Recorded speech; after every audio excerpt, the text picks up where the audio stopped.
Selamat datang kembali di penelusuran kita. Kali ini ada satu kutipan renungan yang menarik sekali ya. Judulnya Nyalakan Kembali Semangat. Pelajaran dari Emmaus.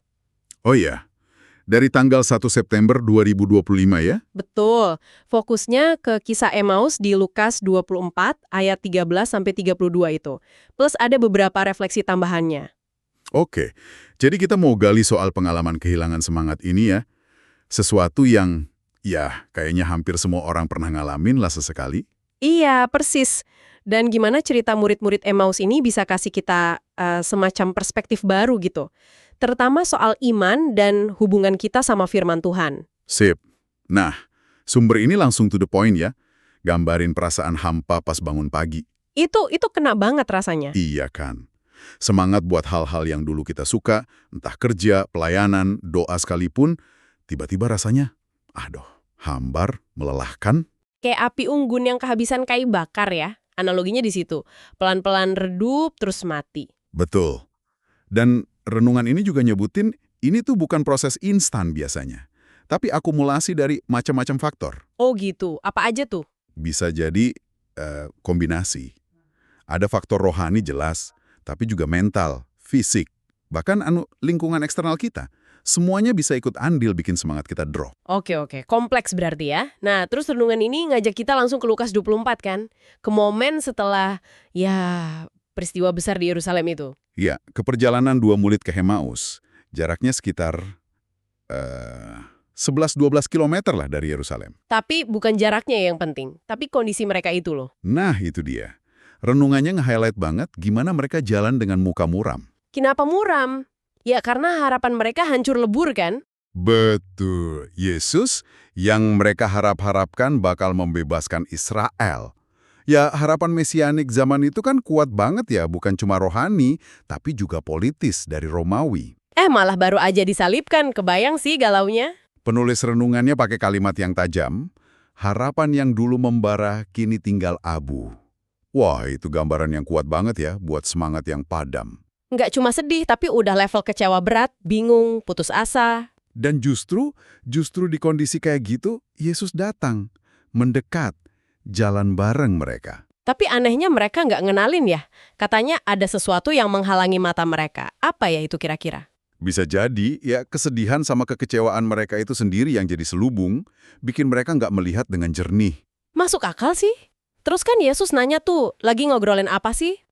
Dan jawaban Kleopas itu kayak agak, gimana ya, heran gitu. Masa sih Anda orang asing satu-satunya di Yerusalem yang nggak tahu kejadian heboh belakangan ini? Haha, iya kayak Anda kemana aja gitu ya. Kurang lebih gitu. Terus mereka cerita deh ringkasannya. Soal Yesus, orang Nazaret, nabi yang hebat, perkataan dan perbuatannya luar biasa. Tapi gimana? Para pemimpin agama malah nyerahin dia buat dihukum mati, disalib. Nah, inti kekecewaan mereka tuh di ayat 21 yang dikutip renungan itu. Padahal kami dahulu mengharapkan, wah itu nadanya udah pasrah banget. Mereka juga nyinggung soal kabar kubur kosong, terus ada malaikat bilang Yesus hidup. Tapi kok ya, membingungkan gitu. Teman-teman udah ngecek kuburnya beneran kosong, tapi Yesusnya nggak kelihatan. Jadi situasinya tuh di satu sisi kecewa berat, di sisi lain ada berita aneh yang bikin tambah bingung. Harapan udah jadi abu, tapi ada percikan kabar yang nggak jelas juntrungannya. Nah, ini kondisi yang subur banget buat semangat jadi padam. Dan renungan ini bilang, ini paralel banget sama perasaan lesu rohani kita kalau harapan nggak sesuai kenyataan. Lalu gimana Yesus ngerespons curhatan mereka yang penuh kemuraman itu?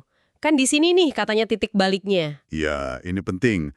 Ayat 25, Yesus langsung bisa dibilang negur ya. Hai kamu orang bodoh, betapa lambatnya hatimu sehingga kamu tidak percaya segala sesuatu yang telah dikatakan para nabi. Wih, kedengarannya keras ya, orang bodoh. Maksudnya gimana tuh menurut renungan ini? Nah, penulis renungannya nggak melihat ini sekedar marah sih, tapi lebih kayak diagnosis. Yesus nunjuk langsung ke akar masalahnya. Akar masalahnya apa? Ketidakpercayaan mereka pada apa yang sudah seharusnya udah mereka ngerti dari kitab suci, dari ucapan para nabi itu. Oh, jadi bukan bodoh secara intelektual gitu? Bukan. Kata bodoh di situ, anuetos dalam Yunaninya, lebih ke arah nggak pakai pikiran atau nggak mau ngerti. Dan lambannya hati itu nunjuk ke kesulitan atau ketidakmauan buat benar-benar percaya sama wahyu Tuhan lewat nabi-nabi. Jadi, menurut renungan ini, ada hubungan langsung nih antara semangat yang padam sama cara kita berinteraksi sama firman Tuhan. Kayak kita kurang percaya atau malah ngabaikan janjinya gitu. Nah, itu dia argumen kunci yang dibangun di renungan ini. Kehilangan gairah hidup, apalagi dalam konteks iman, akarnya bisa jadi dari sikap kita yang mungkin kurang sungguh-sungguh percaya sama firman. Kurang yakin kalau Allah tuh beneran maha kuasa dan setia sama janjinya meskipun situasi lagi nggak enak. Jadi kita mungkin tahu ayatnya, tapi hati kita lamban buat mengimaninya. Gitu ya? Bisa jadi begitu. Nah, terus apa yang Yesus lakukan setelah diagnosis tadi? Ini bagian yang seru. Apa tuh? Yesus langsung kasih terapi. Ayat 27. Lalu ia menjelaskan kepada mereka apa yang tertulis tentang dia dalam seluruh kitab suci, mulai dari kitab-kitab Musa dan segala kitab nabi-nabi. Wow, ini bukan cuma ngutip 1-2 ayat dong ya? Bukan. Ini kayak semacam tur teologis gitu. Yesus nunjukin benang merah tentang dirinya di seluruh perjanjian lama, termasuk soal penderitaan yang baru aja mereka saksikan dan kemuliaan yang bakal datang. Kebayang nggak sih betapa tercerahkan mereka saat itu? Mereka kan pasti udah familiar ya sama kitab suci. Tapi ini kayak Yesus bukain peta harta karunnya gitu. Persis, menghubungkan titik-titik yang mungkin selama ini lepas. Ini nunjukin kalau, sekedar baca firman aja kadang nggak cukup. Perlu pencerahan Roh Kudus buat lihat gambaran besarnya. Gimana semua itu menuju ke Kristus. Dan proses pencerahan ini terjadi pas mereka lagi jalan ya? Betul. Proses memahami firman itu sendiri udah mulai ngubah sesuatu di dalam diri mereka, bahkan sebelum mereka sadar siapa yang lagi ngomong. Jadi, pengajaran kitab suci ini jadi fondasi buat pemulihan semangat mereka nanti. Oke, nah setelah kuliah kitab suci yang intens itu, momen kuncinya malah terjadi pas suasana lagi santai ya, pas udah dekat Emmaus. Benar banget. Yesus kayak pura-pura mau jalan terus. Tapi murid-murid ini, yang hatinya mungkin udah mulai anget ya gara-gara penjelasan tadi, mereka nahan Yesus. Iya, mereka mendesak. Tinggallah bersama-sama dengan kami. Ada semacam kerinduan gitu pengen lebih lama sama sumber pencerahan ini. Dan Yesus setuju. Terus di meja makan, terjadilah momen itu. Ayat 30-31, Yesus ambil roti, ngucap berkat, mecah-mecahin, terus kasih ke mereka. Gerakan yang familiar banget, mengingatkan ke perjamuan terakhir ya? Atau pas mukjizat penggandaan roti? Bisa jadi. Dan tepat saat itu, terbukalah mata mereka, dan mereka pun mengenal dia. Kling. Gitu mungkin ya. Tapi ironisnya, pas mereka sadar, Yesus malah ngilang. Iya. Momen terbukanya mata ini penting banget. Renungannya nekenin ini sebagai tindakan ilahi, bukan cuma kesadaran intelektual biasa. Matanya yang tadinya terhalang sama sedih dan gak percaya, sekarang dibukakan sama anugerah Tuhan. Dan buktinya apa? Reaksi mereka setelah Yesus lenyap. Mereka nggak balik murung lagi. Malah sebaliknya, mereka langsung ngomong satu sama lain di ayat 32, bukankah hati kita berkobar-kobar ketika ia berbicara dengan kita di tengah jalan dan ketika ia menerangkan kitab suci kepada kita? Nah, transformasi total. Dari muka muram jadi hati berkobar-kobar. Jelas banget semangatnya udah nyala lagi. Dan mereka nyambungin sendiri ya, hati yang berkobar itu gara-gara 2 hal. Betul. Pas Yesus berbicara di jalan, itu soal relasi, dialog, persekutuan. Dan pas Yesus menerangkan kitab suci. Jadi kombinasi perjumpaan pribadi sama Yesus, pencerahan lewat firman-Nya, plus momen persekutuan intim, diwakili pemecahan roti, itu jadi kunci pemulihan semangat mereka. Oke, jadi ini bukan cuma soal jadi happy lagi gitu ya. Renungan ini kayaknya ngasih makna yang lebih dalam soal ignite the spirit atau nyalain semangat ini, apa aja tuh lapisannya? Iya, penulisnya ngelihat lebih dari sekedar antusiasme biasa. Ada setidaknya 3 dimensi penting yang di-highlight. Apa aja tuh? Pertama, nyalain semangat itu artinya menghidupkan lagi rasa hormat dan percaya kita sama firman Allah yang hidup. Bukan cuma teks kuno, tapi janji yang ya dan amin, yang pasti ditepati. Ruh ya? Banget, bukan kayak ngerjain PR, tapi kayak mau ketemu Tuhan di situ. Itu yang pertama. Oke, yang kedua?